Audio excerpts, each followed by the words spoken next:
السلام عليكم ورحمة الله وبركاته. ازيكم حبايبي؟ اتفضلوا معانا بقى ان شاء الله كده غدانا النهاردة رنج. والرنج انا بعملها بطريقة مختلفة. بقوم شويها كده زي ما احنا شايفين في صينية انا عاملاها لها مخصوص عشان ريحة الرنجة ما بتروحش بسهولة. بشويها كده شوية سريعة وبخليها وبهرسها بفلفل وبصل.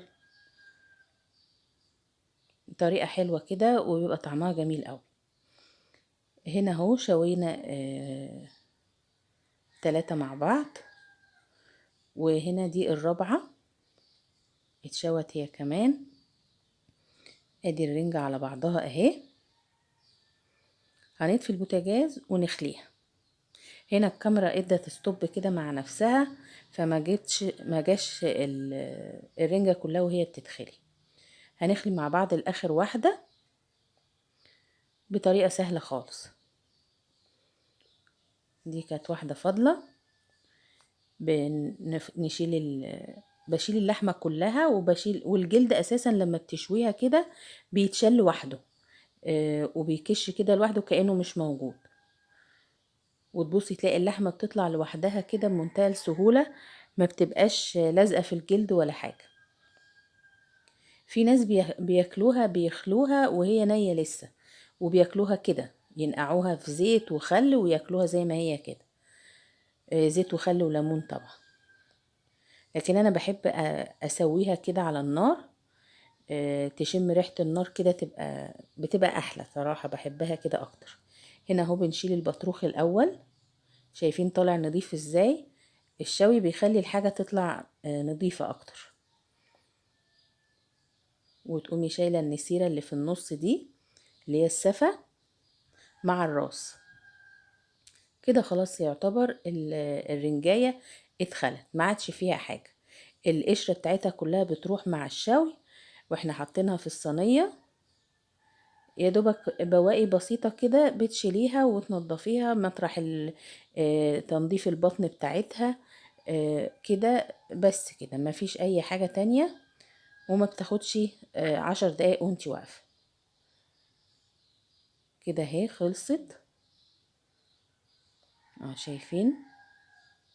وكان طعمها تحفة. كده خلاص اهي خلصت. هنشيل بقى الصينية والحاجات دي كلها ونغسل ايدينا، ونجيب القطاعة ونجيب الفلفل بتاعنا بنقطعه شرايح رفيعة خالص كده وصغير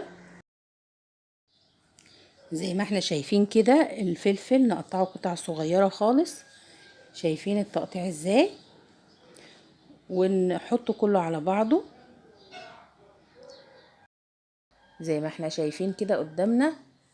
اللي بيتقطع بحطه على الرنجة في الصينية بتاعتها. بعد ما نقطعنا الفلفل كله بنجيب البصل نقطعه برضو قطع صغيرة خالص عشان ما تبقاش تعرفي تغمسي وانتي بتاكلي. طبعا الرنجة لازم تتاكل بالعيش، يكون عيش بلدي بقى كده من بتاعنا. ويكون يا سلام بقى ما يبقى سخن لسه جايباه من الطابونة. وتاكلي بقى بألف هنا. هنا كده اهو الفلفل والبصل والرنجة. هنحط عليهم بقى شوية محترمين كده من الطحينة. يا سلام لو عاملاها في بيتك، انا بعملها في البيت. وتهرسي بقى وتدمجي ده كله في بعضه، وتهرسي الرنجة بالشوكة.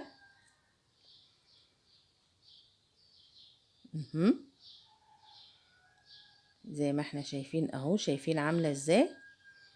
الطبق شكله حلو قوي، في الوان اخضر ولون البصل مدي لون حلو برضو. ما تقطعيش هنا في الاكله دي، ما تقطعيش فيها طماطم وتحطيها عليهم. هتخلي الرنجة فيها مية كتير من الطماطم. هي كده حلوة قوي. عايزة تقطعي طماطم خلي الطماطم بره. اهو كده خلاص. هنجيب بقى ليمونة حلوة كده ونعصرها عليهم. بتفتح اللون شوية، بتفتح لون الرنجة، وبتفتح بسبب الطحينة اللي احنا حطيناها بتفتحها من الليمون. يعني لما تيجي تعملي سلطة طحينة بره كده وتعصري عليها ليمونة، اول ما تعصري الليمونة تحسي ان لون الطحينة لونه فتح، بقى افتح من مكان. تقلبي الطحينة كويس، اشوفي اللون اتغير ازاي، وترصيها حلو كده، تفرديها في الصينية حلو. ومنديل بقى نمسح الحروف، ونقطع طماطمية حلوة نحطها بس كده على الوش للتزيين، ونقطع شرايح بصل كده زي ما احنا شايفين عشان يدي منظر حلو كده يفتح النفس اكتر. هي الرنجة مش محتاجة فتح نفس اساسا، هي بتفتح النفس لوحدها، بس اهو برضو للتزيين يبقى الحاجة شكلها حلو. وخصوصا لو في حد عندك، اما تحطي الحاجة كده شكلها حلو يبقى احلى بكتير. وبألف هنا، اتمنى تكون فيديوهاتي بتعجبكم، وتدوسوا لايك وتشتركوا في القناة.